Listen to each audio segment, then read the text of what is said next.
মাঝে মাঝে ভাবি প্রকৃতির জাদুঘরে এমন এমন সমস্ত জিনিস রাখা রয়েছে যেগুলো বাইরে না বেরোলে দেখতেই পেতাম না।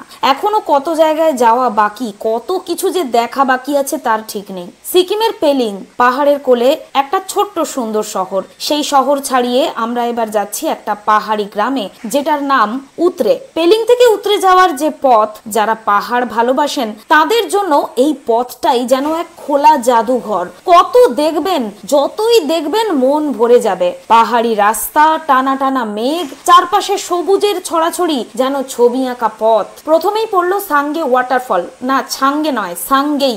রাস্তার এক পাশে হঠাৎই চোখে পড়লো ওই জলপ্রপাতটা। পাহাড়ের ওপর থেকে জল গড়িয়ে পড়ছে পাহাড়ের বুকে। কাছে গিয়ে দাঁড়ালাম। ঠান্ডা জলের ছিটে এসে মুখে লাগছিল। বিশ্রামের জন্য এটা একদম পারফেক্ট জায়গা।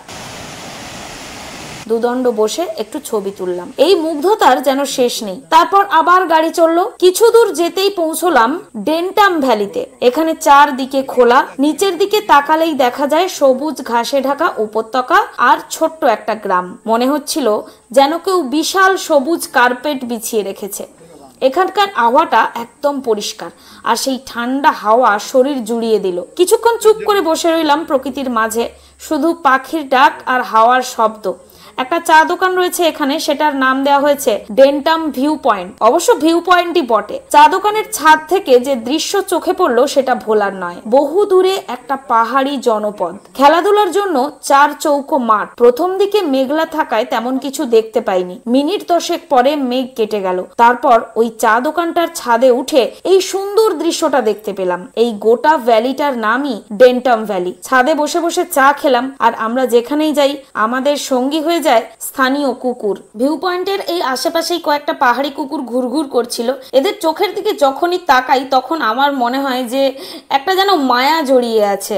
আর পাহাড়ের এই কুকুরগুলোকে বেশ সুন্দর লাগে, কারণ এদের গায়ে তো একদম লোমে ভর্তি, একদম একটা ভাল্লুক ভাল্লুক লাগে। এই কুকুরটা কিছুটা দূরে দাঁড়িয়ে দাঁড়িয়ে লেজ নাড়ছিল, ঠিক কাছাকাছি আসতে চাইছিল না, কিন্তু হাত বাড়িয়ে ডাকতেই ধীরে ধীরে এগিয়ে এলো। তো আমরা ওই দোকান থেকে কিনে একটা বিস্কুট দিয়ে দিলাম, এবং বিস্কুট মুখে দিয়ে সে যেভাবে কৃতজ্ঞতার একটা চাহনি দিয়ে আমাদের দিকে তাকালো, সেটা মানে ভাষায় প্রকাশ করা যাবে না। তো আমাদের মন এটাতেই একদম সুন্দর হয়ে গেল। এই পৃথিবীতে প্রত্যেকটা প্রাণীও যেন আমাদের দিকে এভাবেই ছোট্ট করে ভালোবাসার হাত বাড়িয়ে দেয়, সেই দিকে আমাদের নজর রাখতে হবে। ডেন্টাম ভ্যালি শুধুমাত্র চোখে দেখার কিন্তু একটা জায়গা নয়, একদম হৃদয়ের মধ্যে গেঁথে রাখার মতো একটা জায়গা। কারণ দূরের ভ্যালিতে যে দৃশ্যটা দেখলাম সেটা সত্যিই মন কেড়ে নেওয়ার মতো।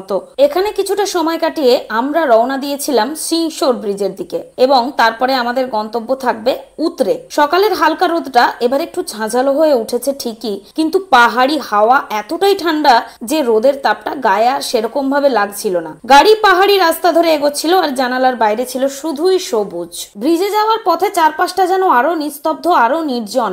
এখানে গাড়ির আওয়াজ প্রায় নেই বললেই চলে, মানুষজনও বেশ কম। এই ব্রিজ সিকিমের সবচেয়ে লম্বা ঝুলন্ত ব্রিজগুলোর মধ্যে একটা। নিচের দিকে তাকালেই বুক কেঁপে ওঠে। নিচে গভীর খাদ, আর তার গায়ে গায়ে জড়িয়ে থাকা জঙ্গল। ব্রিজটাতে উঠে কেমন লাগে সেটা দেখবো, এটা আমার অনেক দিনের ইচ্ছা, কিন্তু গিয়ে যা দেখলাম তাতে আমি হতাশ, কারণ ব্রিজে ওঠা বন্ধ, ওয়ার্ক অর্ডার রয়েছে। এখন 3:30 মতো বাজে। সকাল থেকে মোটামুটি আকাশের মুখ পরিষ্কার ছিল, আবার যত টাইম যাচ্ছে আবার ধীরে ধীরে ধীরে ধীরে মেঘ আর কুয়াশায় ভরে যাচ্ছে। এখন দাঁড়িয়ে রয়েছি সিংশোর ব্রিজের ঠিক সামনে। দেখতেই পাচ্ছেন এই ভ্যালিটা আর ওই ভ্যালিটাকে কানেক্ট করছে একটা হ্যাঙ্গিং ব্রিজ। এটাই হচ্ছে সিংশোর ব্রিজ, যেটা গুগল করে আবার আমি জানতে পারলাম সেটা হচ্ছে এটা সিকিমের প্রথম আর এশিয়ার দ্বিতীয় হ্যাঙ্গিং ব্রিজ হিসেবে পরিচিত। এবং যে সমস্ত পর্যটকেরা আসেন পেলিং, এদিকে ডেন্টাম ভ্যালি বা উতরে এই জায়গাগুলো ঘুরতে, তাদের কাছে কিন্তু এটা হচ্ছে সাইট সিনের মধ্যে একটা অন্যতম জায়গা। কিন্তু এখানে এসে আমরা দেখলাম যে আমাদের একটু দুর্ভাগ্য, কারণ ব্রিজটা এই মুহূর্তে বন্ধ রয়েছে। ব্রিজের ওপর যানবাহন তো অনেক দূরের কথা, মানুষ পর্যন্ত উঠতে দেওয়া হচ্ছে না, এবং এই ব্রিজটার কাজ চলছে পুরো এলাকা জুড়ে। তাই একটা মানে ওয়ার্ক অর্ডার আছে, সেই জন্য এই পুরো জায়গাটা দিয়ে আপাতত মানুষ এবং যানবাহন সব কিছুর চলাচল বন্ধ।